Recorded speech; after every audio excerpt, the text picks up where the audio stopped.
Warning: the following story is intended to disturb and unnerve.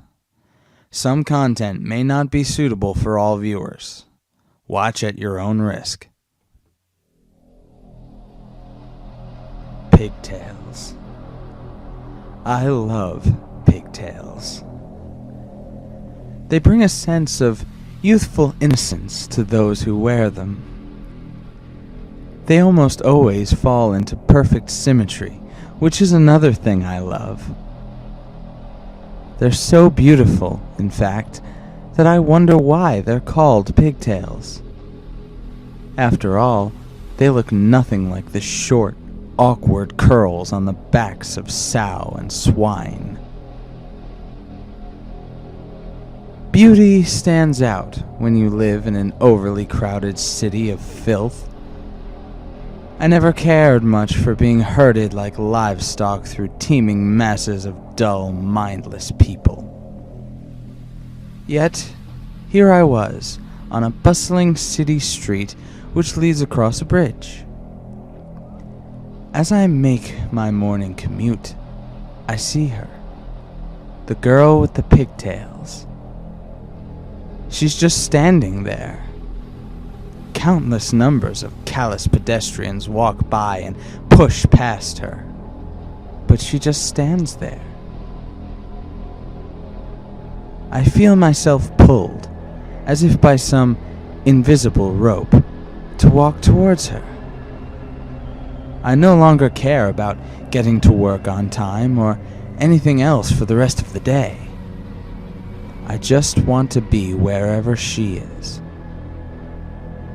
I make my way to her and stand silently behind her silky brown pigtails. More people push their way through the busy thoroughfare and swear at us for standing still in their ever-moving world. But it doesn't matter, for we are the only two people in it. I remain behind Pigtails, wishing for the courage to reveal myself to her undoubtedly beauteous face. Alas, all I can do is stand behind her and wait to see if she'll move. If she does, I will surely be compelled to follow. I begin to think of what I'll say to her, and what response she will give in return.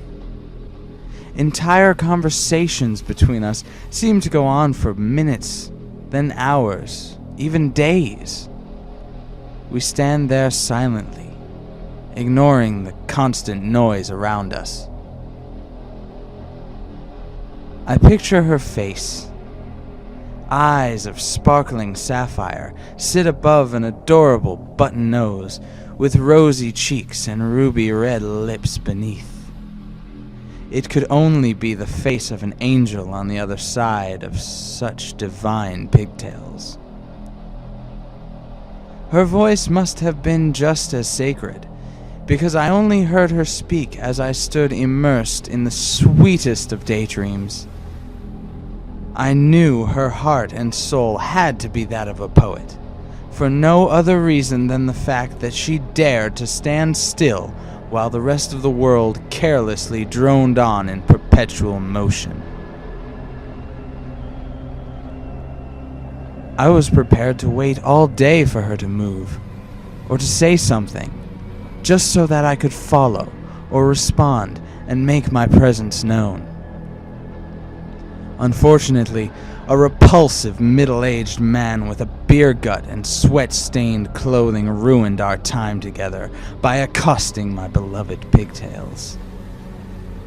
I don't even remember exactly what he said. I believe it had something to do with wanting to take a ride on some metaphorical object, ultimately meaning his penis. I knew I had to do something. It's truly amazing how people in a crowded city can take notice of two people standing still, and then instantly go back to their busy routine once movement is restored. In fact, when a city street is filled with enough half-conscious commuters, they may take a moment or two to notice a body fall lifeless to the ground. It was a fluid motion for me. I pulled the knife from my back pocket with my left hand and gently stifled Pigtails' smooth lips with my right. Lunging forward, I drove the knife into the pervert's jugular. I pulled it back out quickly and brought it carefully to her throat. Don't speak, my love. Their ears are unworthy. I pull her over to the edge of the bridge so that we are both facing out towards the water. Can you see, beloved?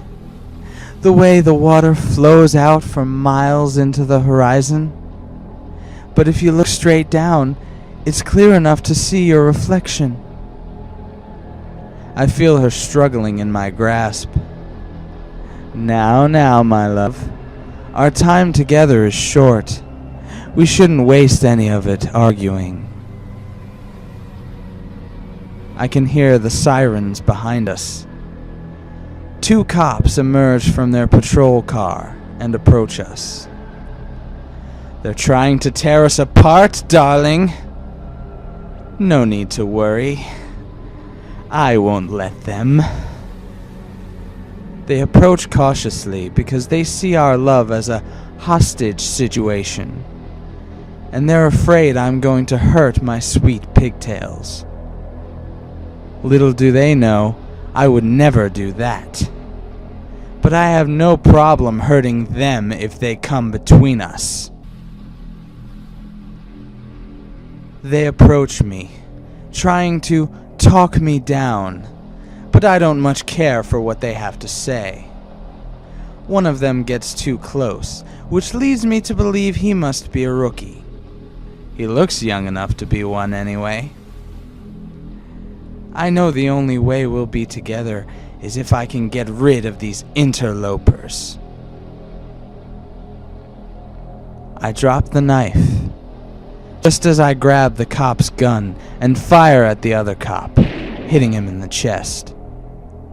The now unarmed officer cowers in fear as I shoot him in the head. Damn.